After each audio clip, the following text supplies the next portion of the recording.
Hi everyone, in this video I'm going to go over how to read the guitar tabs on my website PunkRockGuitarTabs.com. I'm going to provide explanations assuming the viewer is brand new at reading tabs, so bear with me if you already know the basics of reading tabs. I'm going to put a table of contents of each topic I'll be discussing in the description as well.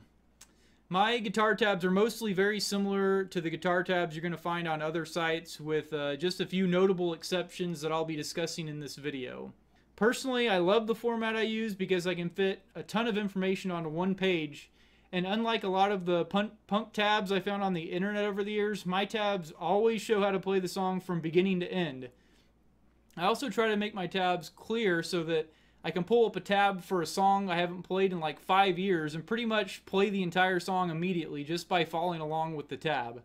So I really want to make that tab where you can read it from the beginning to the end and play the whole song. But however, I will note that no matter how clear the guitar tab is, it's always going to be difficult to show exactly how to play a song just based on a tab. You're going to need to listen to the whole song closely just to get that rhythm and timing. One last thing I want to mention before we get started is that I always highly recommend that over time you try to learn how to tab songs out by ear yourself. I found it was very rewarding to be able to tab by ear. So I'm going to link to a video in the description where I show how I tab by ear, and I highly encourage everyone to try to learn songs by ear as you become a more experienced guitar player. Anyway, sorry for the long intro, but let's just get into how to read my guitar tabs. Alright, so let's start with the very basics. This is how a typical tab will look. Basically, any tab you find on the internet, the strings are numbered 1 through 6, 1 being the thinnest string, the high E, and 6 is going to be the low E, the thickest string on the guitar. So it basically just goes 1 is E, 2 B, 3 G, 4 D, 5 A, and 6 E.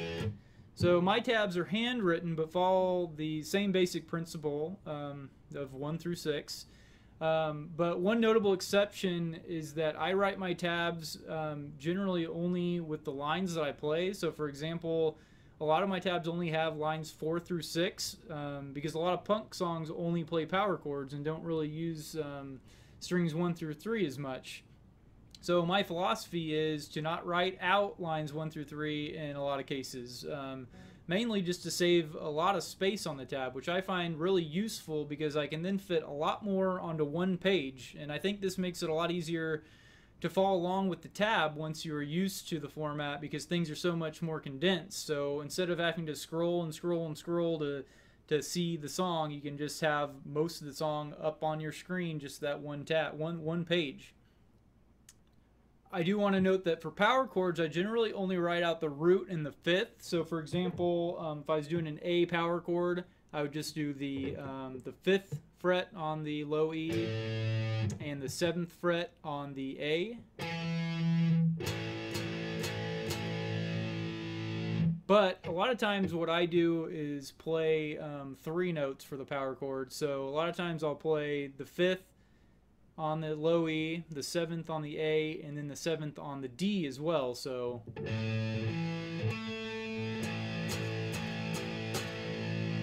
but I don't write out that 3rd note for a couple of reasons. One, it saves a ton of space and time when I'm writing the tabs out, and 2, it's not always necessary, and the power chord will generally sound just fine with only the root and 5th. So only that 2-note power chord will generally sound just fine. So for beginners, really, I think it's fine. I started out just playing with the 2-string power chords. I just want you to be aware that you can play additional notes. So, for example, you can play that 3 string. You can even play full bar chords, so 6 strings.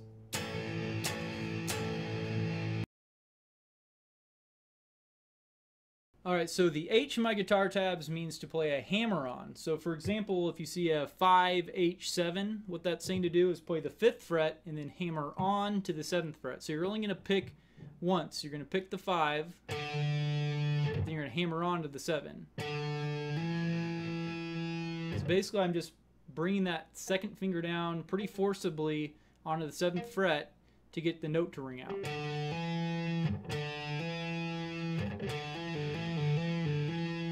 So the second part of that is a pull off. So that would be a P on my guitar tabs. So it's basically the opposite. You're gonna play the 7 and then pull off to the 5. You're still only gonna pick one note. You're gonna pick the 7, but you're gonna pull off to the 5. I find that can be pretty tricky to get it played just right. You gotta pull off just right to get that second note to ring out. Alright, so when you see a dot above a note on my guitar tab, that means you're gonna palm mute. So for example, you can also palm mute power chords. So when you're doing that, basically all you're doing is taking the bottom of your hand and laying it across the bridge. So for example, like this, you're just kind of gently resting it there. You got to do it just right to get that good crunchy sound. But I try to down pick when I palm mute whenever possible. I do think it sounds a lot better. But I'd say that's easier said than done when you're playing a really fast song, like a lot of Pennywise songs. They palm mute really fast, and at that point, a lot of times you just have to alternate pick. But yeah. Okay, so when you see a backslash or a forward slash, that means you are going to slide to the next note. So for example, if you see a 5 / 7, you're going to play the 5 and then slide up to the 7. So you're only going to pick the string once when you play the 5, and then you're going to just slide up to the 7. And it's going to be the opposite for the backslash. So if you see 7 / 5, that means you're going to play the 7 and then slide down to the 5. And you can also do this with power chords, so you'll hear stuff like this.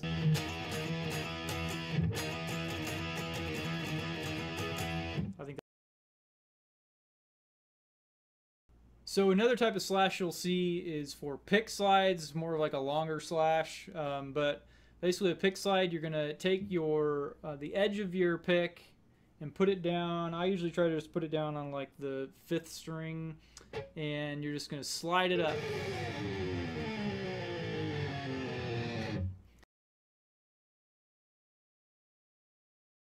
Okay, raking is denoted by these X's. So raking is basically just when you gently press your fingers down on the strings. You're not pressing them all the way down, just very gently on top.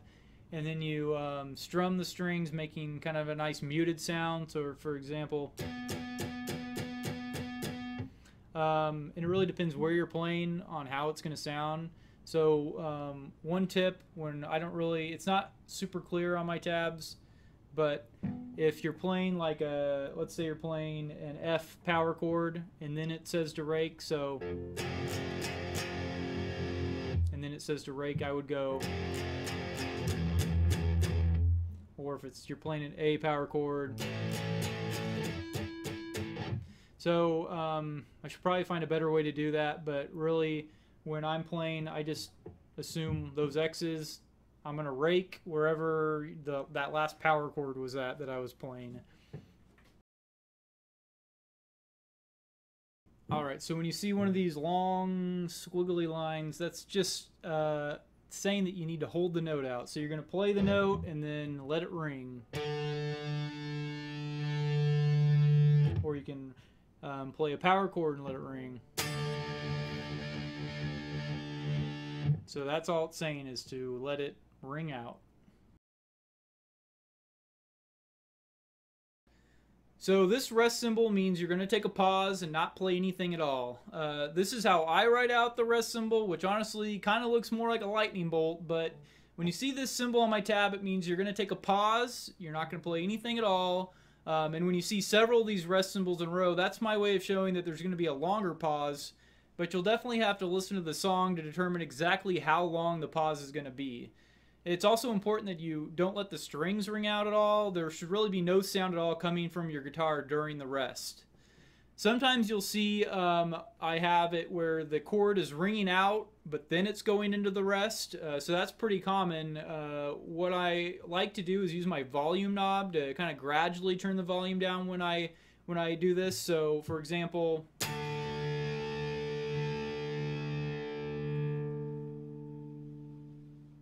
So I'm basically just slowly turning my volume knob down so it kind of fades out and then it goes into the rest.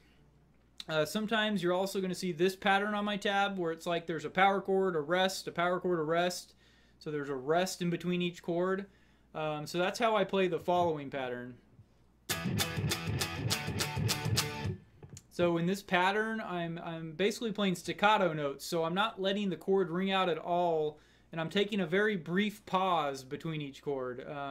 This kind of makes a subtle separation between each of the chords. So if you let it ring out, it would sound like this.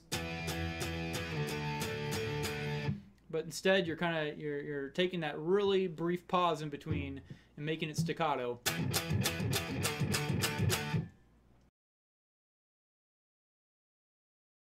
All right, a B means to bend the string. So for example, so in this case, I'm basically bending up a whole note. I'm bending from the D, and I'm basically playing the next note up an E just by bending. But bending's another technique where I find it's pretty challenging to get the sound right. You have to play around with like how much you bend and what direction you bend to really get the sound you're looking for. But you can also bend a power chord. So for example,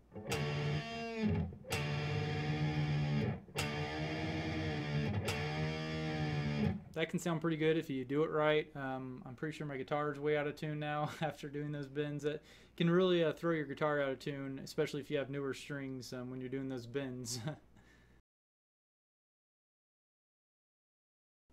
Alright, so an octave is similar to a power chord, except that instead of the root in the fifth, you're going to be playing only the root in the eighth note.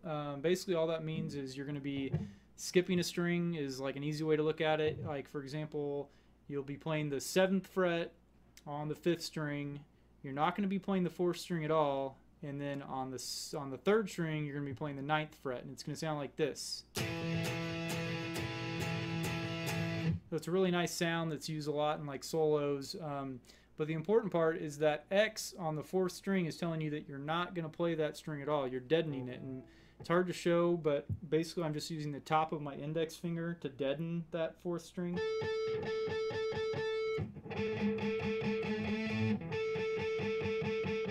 And I'm actually also using, just for a little technique, I'm also using the end of my index finger to deaden the 6th string. So and then it's just going to sound like this. So the only strings that are playing are going to be that 5 and that 3rd string.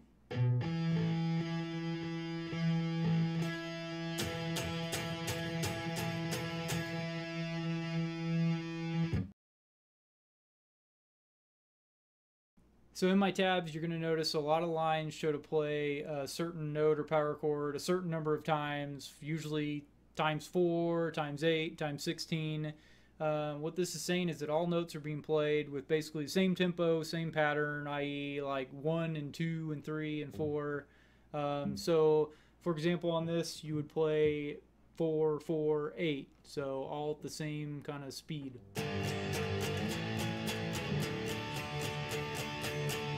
And it really doesn't tell you anything about the speed when you're C times 4 times 4 times 8. It could be played like that, or it could be played. So obviously you have to listen to the song to know what speed to play. But that's just a really easy way. Instead of trying to actually write out like all 16 times you're going to play a chord, I just say times 16.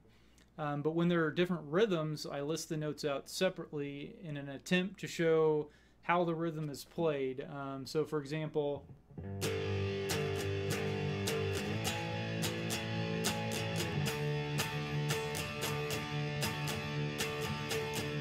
so I think it wouldn't really help if I just put times 4 or times 8 or whatever on that, because you're taking little pauses in between and different little rhythm strumming patterns. So actually I have a video called 12 Common Punk Strumming Patterns, something like that, on my channel. And that goes over a lot of the common punk rhythms in more detail. So I'll put a link to that down in the description. I think that might be really helpful, and it shows a lot of the different rhythm strumming patterns that you're going to see in my guitar tabs.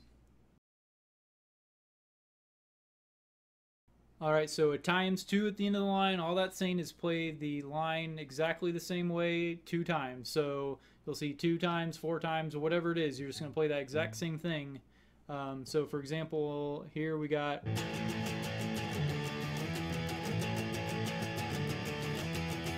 So I'm just playing the same thing twice. You're also going to see an example where sometimes in the middle of the line it says ×2 and then there's stuff after it. What that's saying is to play that first part twice and then the rest of it. So for example,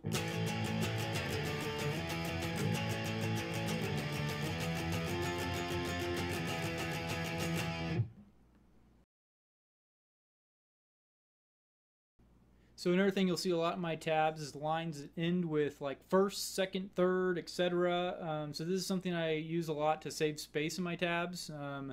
What it means is that you're going to be playing the first part of that line, and then you'll play the first ending only. Then you're going to play the first part of the line again, but with only the second ending. And then you'll play the first part of the line again, but this time you'll play the third ending. So this is a fairly frequent pattern in punk. So it's just an easy way for me to save space. So here I'll show an example.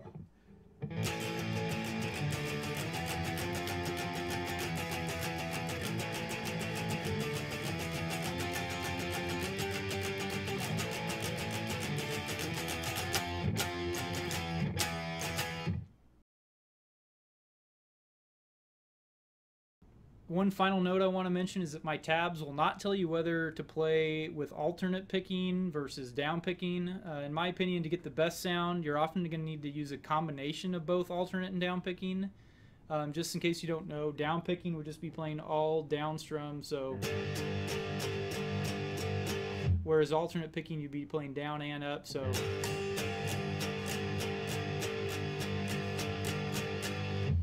I think it's important that you practice both ways, and over time you should get a good feel for which way of picking will sound better in a song.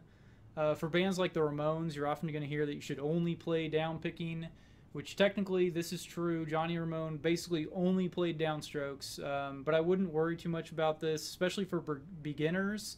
It takes a lot of practice and hand strength to downpick everything, especially at really like fast speeds like the Ramones play. In my opinion, you can get a pretty good sound alternate picking. My advice would be to work on improving your down picking, but if you're a beginner and want to play the Ramones or like the Misfits with alternate picking, then I would say just do it. I mean, I still alternate pick a lot of the Ramones and Misfit stuff because it just gets really tiring trying to down pick everything, especially after like 30 minutes of playing along to the Ramones and the Misfits and trying to go... For like 30 minutes later, you're like, oh my god, this hurts. So, my opinion, especially if you're a beginner, just do it. Just do whatever the hell you want, and then learn and get better as you go along. And you know, make it a goal to get to the point where you can downpick everything if needed. But yeah, just have fun. Thank you so much for watching this video, and I really hope this has been useful. I appreciate all the great feedback I have received over the years. If you have any questions, I would love to hear them down in the comments, and I'm always learning new things and trying to improve, so I'd love to hear any thoughts on how I can improve my tabs or my videos. So yeah, let me know. Thanks. Bye.